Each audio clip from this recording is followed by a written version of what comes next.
Can you believe it? Episode 20, Malc.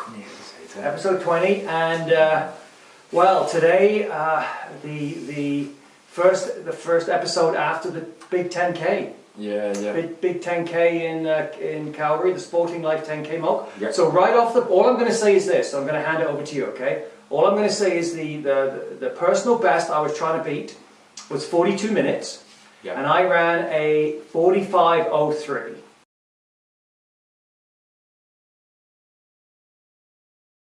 Okay, so close but no cigar. Malc, over to you. Your assessment. I think basically, the most important thing is it represents progress being made. That's what's super important. If we went back to the start of the year, I think, quite honestly, you're probably running about a 52 or 54 minute 10K.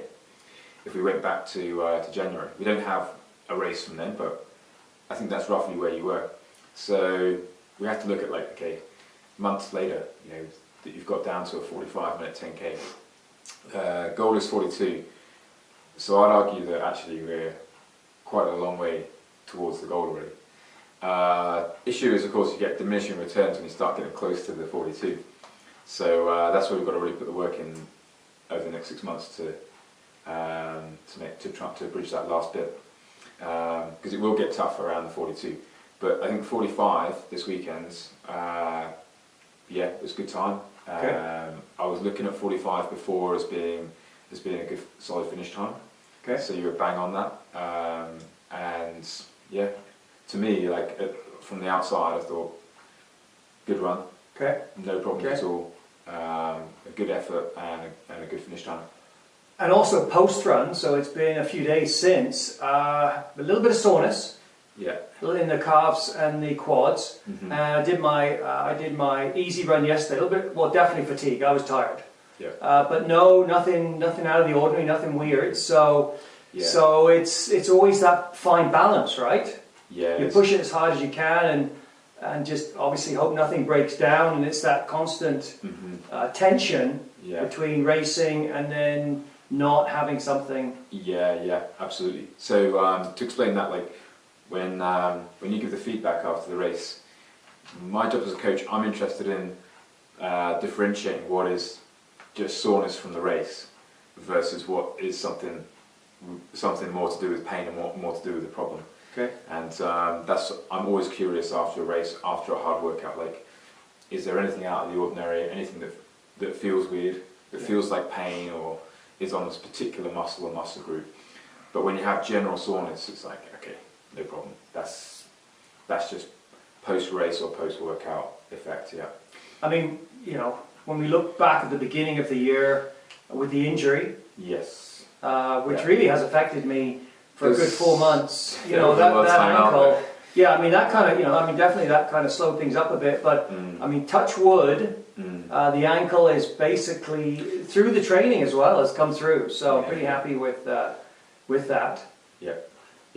This was a good test on Saturday. It was very. If you had an ankle problem, it would have flared cropped up on Saturday. Yeah, so I mean, hopefully that's a good predictor for the longer stuff as well. That it won't come in. It won't. I mean, I'm doing the 2-hour training runs as well. So that's kind of good news. I mean, really, we're in the thick of it now. I mean, we're in the heart of it. It's June. The next race we're looking at is another 10K. In July, and then the half marathon in August. So the races are coming thick and fast. Yes. And getting longer. They will be getting longer. Yeah. Getting longer. So I think a key element is to keeping the body to a point where you're pushing it but not breaking down. Yeah. Which leads me to a question. Okay, cool. And it was really a question I asked you this morning when I was on the mat. Right. Okay.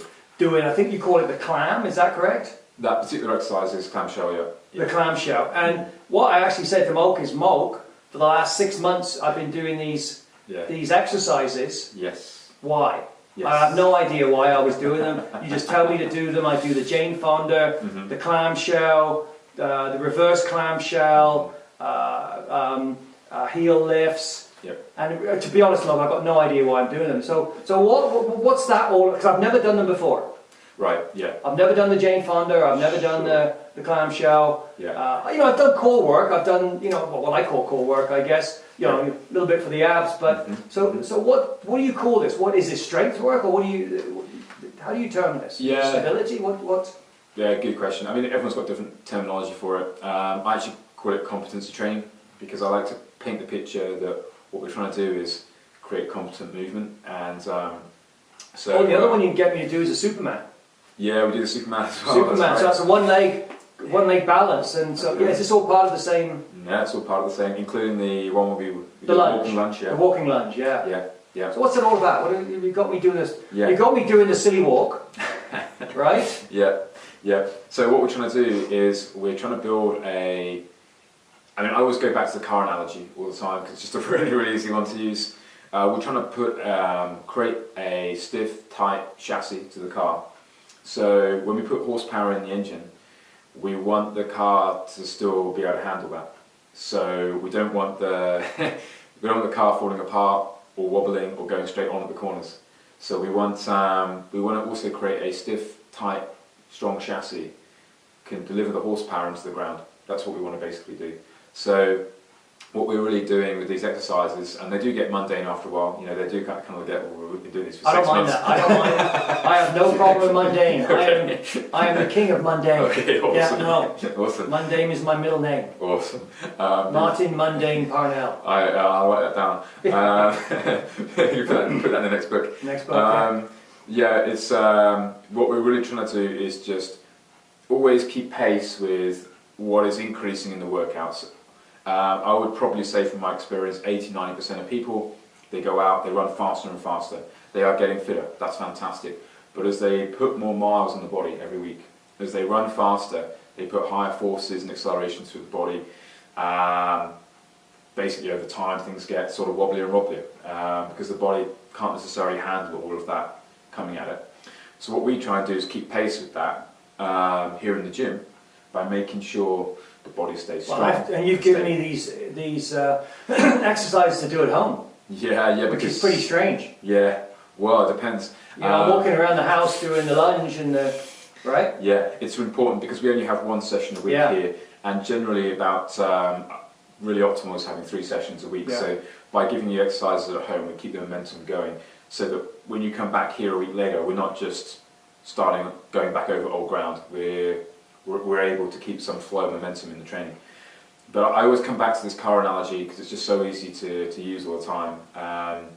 We really, just like a high performance car, we really want to make sure that we can turn the horsepower into traction and acceleration. Well, this is the term you've used a couple of times before and today. Putting horsepower into the ground. Yes. All right. Yes. So there's obviously a transfer of energy. Yeah. You know, from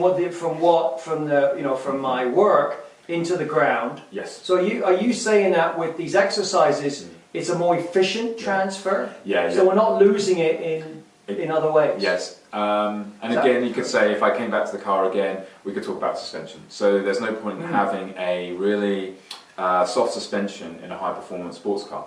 So we don't want the body and the key joints of the body to be wobbly, soft.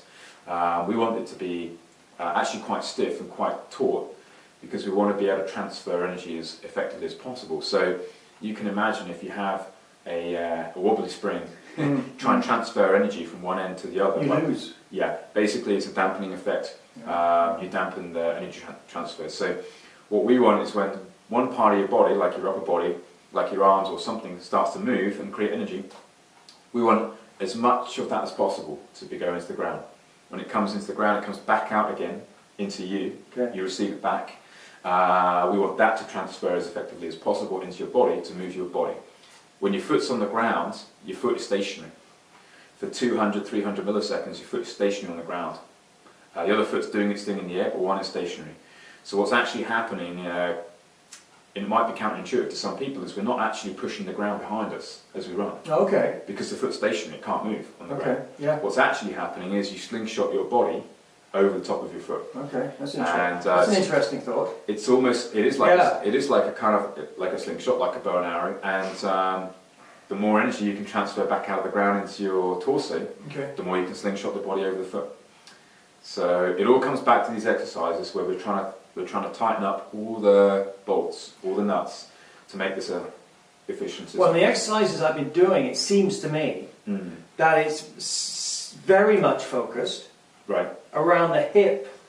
It Yes. just like this is muscles, inside the thighs, outside the thighs. Mm-hmm. Is that sort of correct? Yeah, it's mostly correct. We also we focus on two areas. There's two critical areas basically in the body when we talk about running and stability in joints.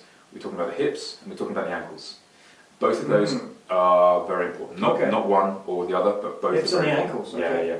Both critical joints, and they swap their role depending on whether your foot is on the ground or whether both feet are off the ground. Okay. So when both feet are off the ground, the hips become more important.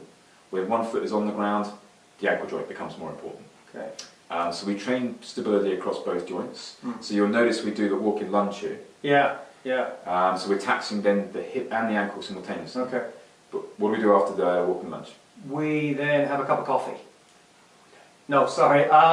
What happens after the walking lunge? Hang on, don't tell me. Oh, do I go back on the treadmill? No, over here. Oh yeah, I do the. Sorry, I'm not. It's only been 6 months, so I do the raise, the heel raise. Yeah, and then before you get on the treadmill at the end, here on the green. Oh, the bouncy thing. No, that's interesting. Yes. So I do this bounce, like this little bouncy. Well, yeah, but very small. Yep. Small, and then you get me to jump literally. Well, like a pogo, right? Like it's essentially like pogo. It's like when I used to go to the punk rock bands, right? Yeah. The pogo, right? Yeah. Okay. Yeah. Cool. We do the pogo. So what we're doing there is not really taxing the hips at all. No. What we're taxing is. Ah, okay. Okay. I didn't know why we were doing that one. Yeah. Okay, So we're looking at we work in the foot ankle area there. Okay. And again, creating stability under quite high load conditions. It's phenomenal, and I really do actually feel a difference. Cool. To doing it. So I would recommend for your runners, to all the runners out there, if you haven't done this before, and it's new for me, I'll be honest, this is kind of all this stability thing's new for me. So check into the Jane Fonda. Yeah. Clamshell. That's good exercise. Clamshells. Reverse clamshell. Work very well known. Superman Superman pose. Yep. And the pogo. Pogo. Yep. Right? Would you say that's and the lunge and the silly walk? There's a silly walk as well, which is basically just a walking lunge. It's got a little twist on it because we call it like a runner's walking lunge. One more as well, bridge. Oh, the bridge. Now that's a new one. Yeah. What do you call that? Just the bridge? That is just bridge. We have a slight adaptation for you on it, but essentially somebody could get going with just a straightforward glute bridge. A glute bridge, a glute bridge. Okay, so do check those out. Excellent exercises, very straightforward. All you need is a rubber band, one of these things, and of course different tensions. Yep. So start with the red. Whatever colour it is. Yeah, red, but light one. Yeah. Start with a more flexible one, then you build up, and very simple with that. I've got it all set up in my bedroom there just to be able to do that. So no problem at all, Malc. Cool. Well, so next race. Well, we're talking about the Mac. Well, we're not sure, right? I think we're thinking the Mac 10K. That's planned. Out of Fort Calgary in I think it's July. I'm not sure what date, middle of July or whatever. So that's kind of a 10K. Yeah. That's the next one. Yeah. Yeah, I think that's kind of what we're shooting for. I think that's our plan A. Yeah, definitely. So let's see what we can do there. Yeah, it'll be cool.